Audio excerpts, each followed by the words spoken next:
Tea with Atlanta McBride. Call me what you want to call me, but all I knew is I wasn't going to look my baby girl in the face and not know where we was going to stay tonight. Not me. Not never. You see, I had friends who made a game of 24-hour diners, laundromats, and spending the daytime at parks and beaches, but no way. No how. What's a kiss anyway? What's a hug when you really break it down? A place to stay, that's what. And so we moved in, me and Tanisha. She had her very own room and was warm and safe and happy, and both of us ate every night. And what's the use of stories like these? And why do folks care anyway? And mine ain't nothing special. All people want to do is make some kind of case where ain't no case really be made. It happens every day. Why look at me? But if you want to know, I'll tell you. What I care if you know or if you don't. So, okay, here it go.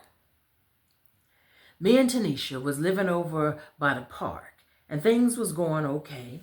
Okay, like not too bad, not too exciting, nothing to complain about or nothing like that, you know.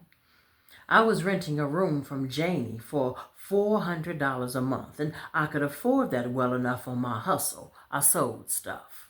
Whatever stuff. Clothes, purses, art, some earrings I used to make. Now, I should go back to making earrings. I was real good at it. They used to call me the earring lady, you know. I didn't make that up. Somebody else did. I would have come up with something way more clever than that, but somebody called me that and it stuck. Anyway, Tanisha was only 3 years old, and it is true what they say. Time sure does fly by real fast. You gotta cherish those moments when they real little like that, 'cause you don't get them back, you know. I met him at a coffee shop, not far from the apartment. And he bought me some tea, some peppermint tea. And I sat on down and drank it real slow. Tanisha was with her daddy that night, or my mama. I don't remember which one that night, but I was walking around by myself trying to figure things out because I knew I couldn't just keep going on selling earrings and stuff no matter how good I was at it. I had bigger plans than that. Bigger plans than to be renting a room from Janie and everything like that. Mr. Walker bought me some tea and some more tea. The next week he did too. After a few weeks, it got to be that that's what we did on Friday nights. Meet at the coffee shop and drink tea. I take Tanisha down to my mama's, and she always was happy to see her when the week ended, and I gone over to the coffee shop to drink tea. I found out the hard way that Janie had been selling dope out of the apartment, and I just couldn't have my baby around that kind of mess. If her daddy found out, he would try to take her from me for sure and never let me see her again, and I just couldn't have that. I came home from tea one night, and Janie was sitting on the couch looking like she had been crying. I'm thinking it's one of her boyfriends dumped her again and wonder why she wasn't used to it. It happened so much. But she told me that big baby come by and wanted more than what she could pay for and called herself just gonna take it. Well, she did take it. Big baby, a pretty big girl, and it didn't take much to push her way into the apartment. She took all the stuff. My purses I was selling, Janie's grandmama's silver chains, and my money I was saving up to get me and Tanisha our own place, plus the rent for next month. $1,700 of my cash money.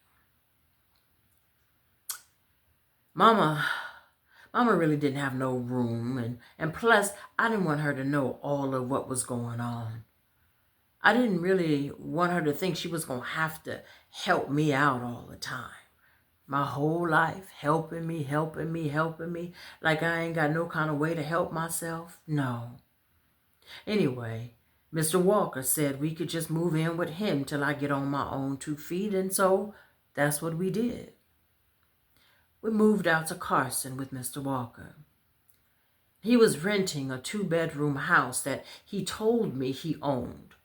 I didn't find out he was renting until one day I got home before he did and found a 3-day pair quit notice taped to the door. But I guess that's another story.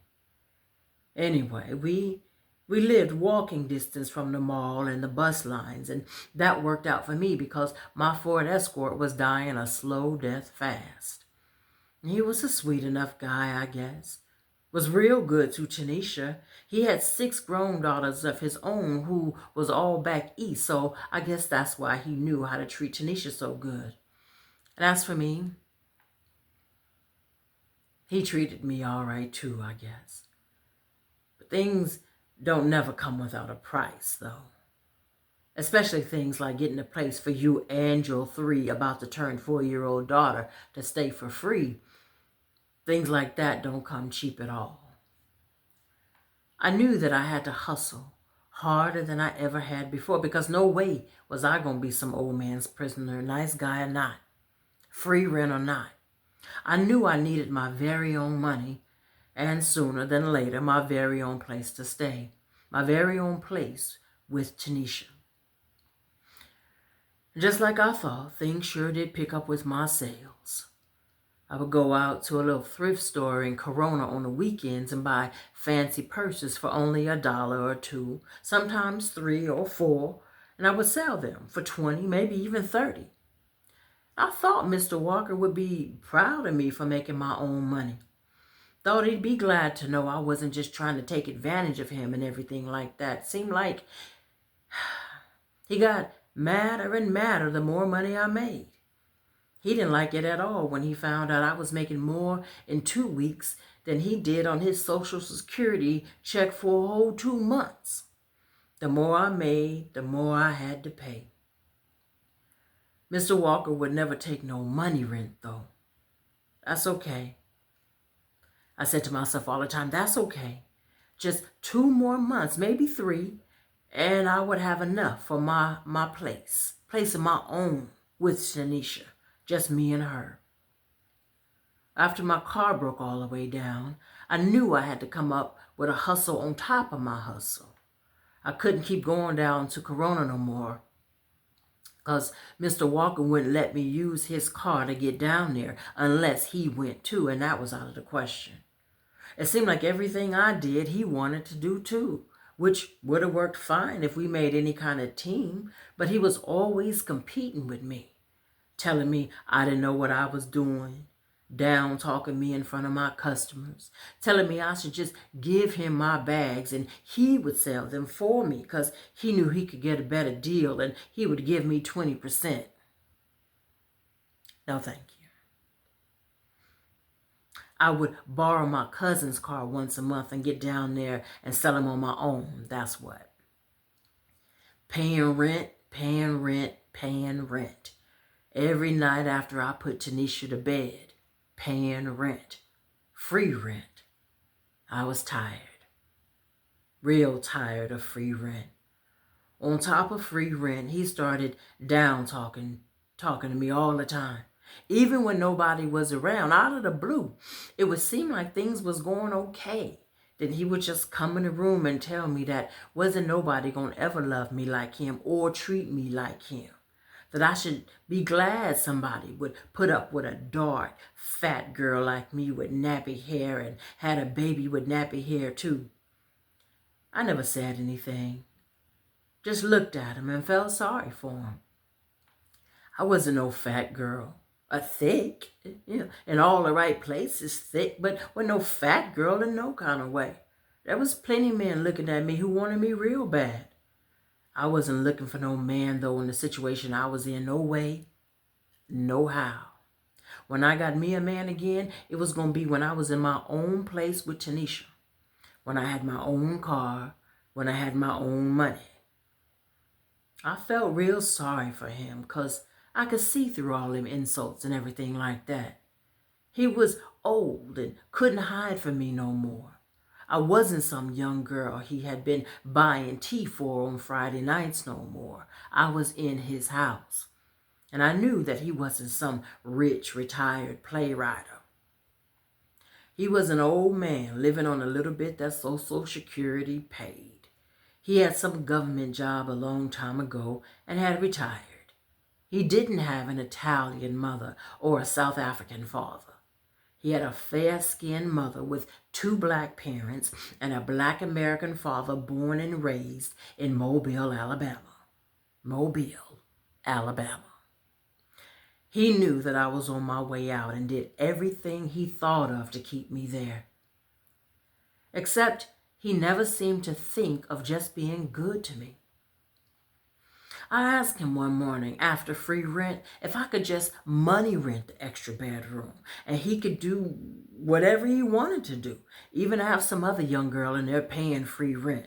Way I looked at it, it was a win for everybody. Me and Tanisha would still have a place for a while longer, and I could be paying money rent, and he would have some more in his pocket to pretend with while he took his free rent girl out for free. But what do I know? Well, it turns out a girl's got a limit to free rent. And when she reached the limit, it just ain't no more free rent to give. And whether she got a place yet or not, or got some money or not, just don't matter one single bit. When I pulled up in my cousin's car, he thought I was on my way out to Corona. Nope. Wasn't on my way to get no purses, not that day. I thanked him for everything, but I had to leave right then and there. And I just came to get me and Tanisha's stuff.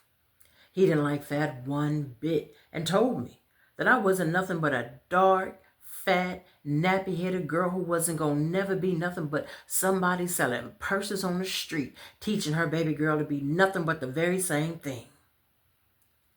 He didn't mean for me to like that, but I sure did too like the sound of that. I didn't know where I was going, but I was leaving there, I tell you. When free rent run out, then free rent run out. And no man nor woman knoweth the day nor the hour. I had the car for the weekend because my cousin was out in Vegas with her friends. I loaded the car with Tanisha's clothes, my clothes, purses, art stuff, books, a chair or two, and some more books. I put a big blanket over everything and went to Mama's house. She was used to seeing Tanisha on Friday, so I knew I wouldn't have no explaining to do that day. But still, what was I going to do? I didn't know. I stayed the night at Mama's that night and turned the TV off and prayed in the house all by myself. Tanisha and Mama had gone to dinner and to the movies. I didn't go. I needed to pray. I never did tell Mama none of what was going on. I had just made up in my mind to work it out without doing that. The next morning, I woke up and called Vanessa first thing. It must have been God answered my prayer because I sure was praying for a miracle, and that's what I got. Vanessa and I hadn't spoken in over 7 months. I exhaled hard when she answered on the 3rd ring. I told her my free rent run out, and she understood because she had paid free rent before too. She said that she was on her way out to Atlanta to see her new man, and she'd be gone for the whole summer, and I could stay at her place and just pay the rent there. Only catch was that she needed a ride to the airport because her ride had just flaked, and I needed to be there in an hour. I kissed Mama on the cheek and woke up Tanisha, and in a mustard seed, that's what happened.